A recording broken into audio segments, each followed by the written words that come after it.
So ngayon naman mga ka-Warmbill Philippines ay pagkatapos na matimbang yung aking hinarvest, titingnan naman natin kung nakailang kilo si Kokoy. So ang oras ngayon ay around 10:40. So nag-start si Kokoy dito ng alas 8. So meaning siya ay nag-harvest ng kulang-kulang na 3 oras. At makikita natin kung gaano kadami yung kanyang hinarvest. Bakit? Kasi kalimitan ng mga nag-harvest ay 1 kilo per hour yung kanilang na-harvest. Yun ay sa dahilan na yung population density ng bulate doon sa worm bed ay number 1 ay kokonti. Pangalawa, makapal ang inyong worm bed, no? Makapal yung substrate. Kaya nahihirapan na kuhanin yung mga bulate manually, no? Kaya titingnan natin kung gaano kadami yung kanyang hinarvest sa loob lang ng 3 oras. So dapat ay more than 3 kilograms siya. So estimate naman natin is more than 3 kilograms siya, kasi ako din ay 2 oras na nag-harvest pero nakahigit sa 4 na kilo ako na harvest. So malalaman natin kung nakailan siya.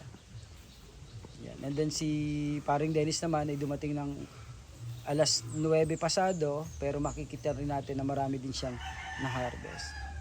So estimate ko itong kay Kokoy mag more than 15 kilos ang kanya ma-harvest dito. Matimbang ni paring Dennis. Yan.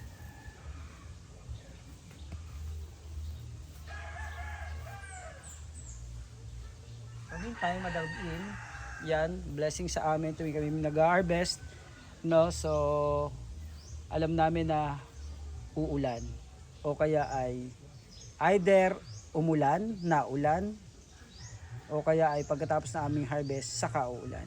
So yan yung ang indicator ng aming harvesting ay meron kaming blessing ng ulan. Yan, thank you Lord sa ulan. Napaka-importante sa amin ng ulan. Bakit? Siyempre, hindi na kami masyado magdidilig. Pangalawa, yung pest, no, ng tag-araw. Kaya hindi kami masyadong dinadalaw ng pestis sa mga bulate at nananatiling malusog ay dahil sa ulan. Yan. So, pasalamat din kami dahil yung topography namin, malapit kami sa Mount Makiling, no? At parang yung Mount Makiling ay dahil rainforest, no? At nadadamay kami doon sa biyaya ng tubig.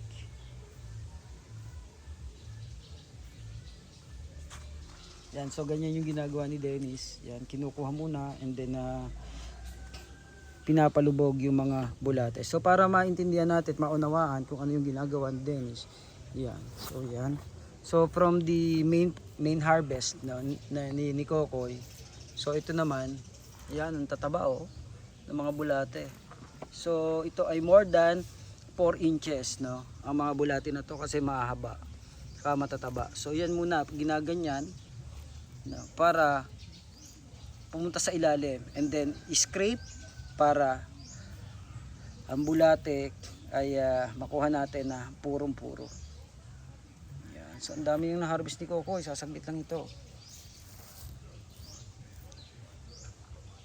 So ito yung iba kong mga pinagkakabalan, mga ka-Warmbill Philippines, mga ka-agri, mga tebolats. So vanilla, planifolia. Yan, katatanim lamang namin. Yan.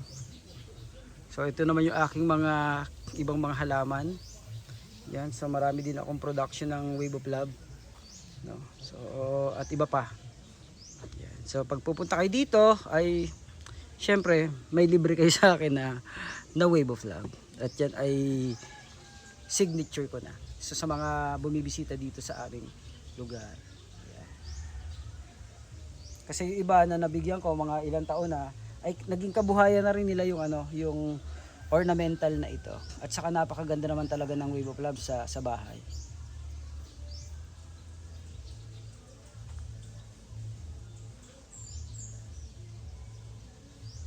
So marami din kami ditong rainforest. Actually yung pinakita ko kanina sa video ay rainforest.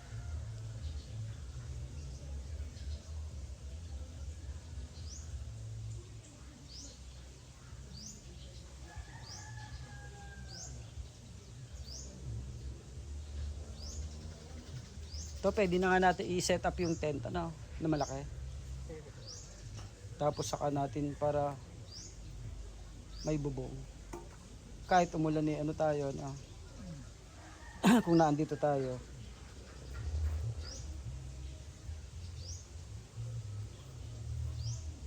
Yan, so yan, binabaliktad, inaalog-alog. Ni Dennis yung bulate.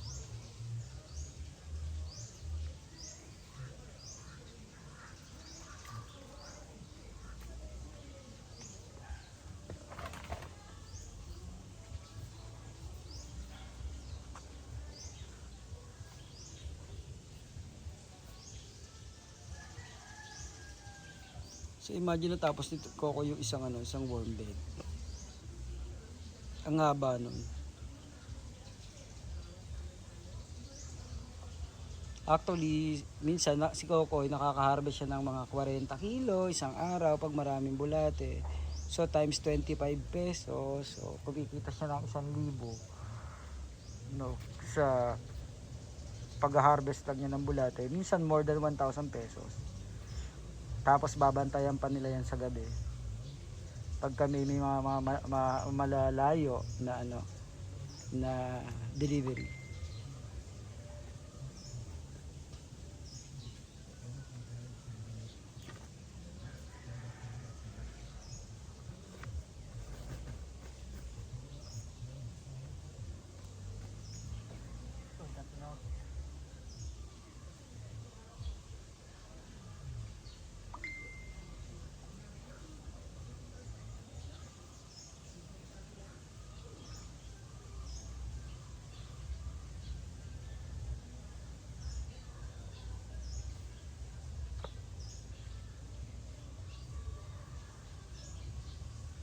Tingnan natin ito yung bulate na titimbang ni Parin Dennis.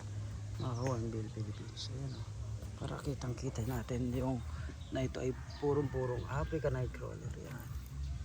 So ayan o. Buntis na o. Makita mo buntis. Kasi mapula-pula na yung kanilang tawag dito. Clythelium.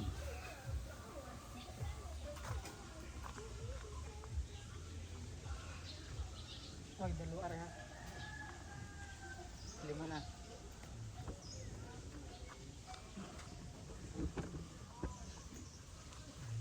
So ayan, malapit-lapit na natin yung malaman. Nakaka-5 kilo na si Coco, ang dami.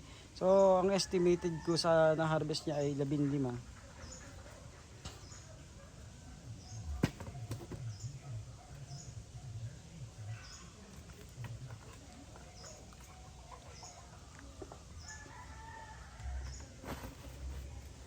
So kami ng father ko, nakailan si tatay? 5. 5 kilo. So naka 5 kilo father ko, tapos ako naman naka 9 kilo.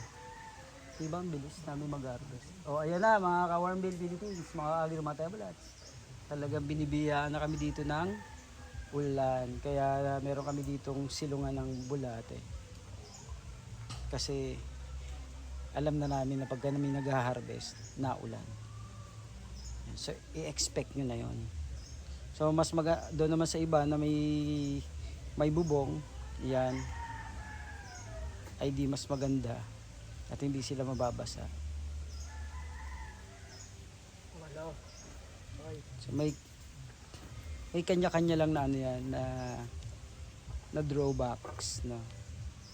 Pag wala kang bubong, kalimitan pag umuulan at tama lang ang ulan, hindi ka na magdidilig. Pag naman ikaw ay may bubong, kailangan mong diligan din ng diligan. So pag naman nasobra ng ulan, yun naman ang problema. Samantalang doon naman sa may bubong, wala silang problema sa excessive rain. Pero pareha sila ay merong benepisyo.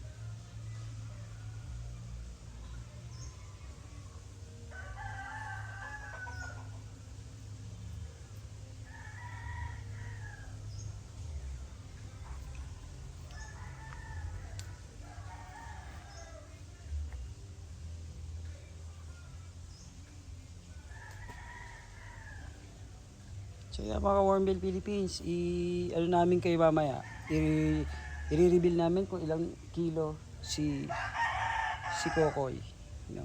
At gaano din kadami si Dennis, at gaano kadami ang na-harvest sa aming 3 worm bed dito sa kabilang area ko, sa aming barangay. Stay tuned mga ka-Warmbill Philippines, mga ka-agri, mga Temulats. God bless us.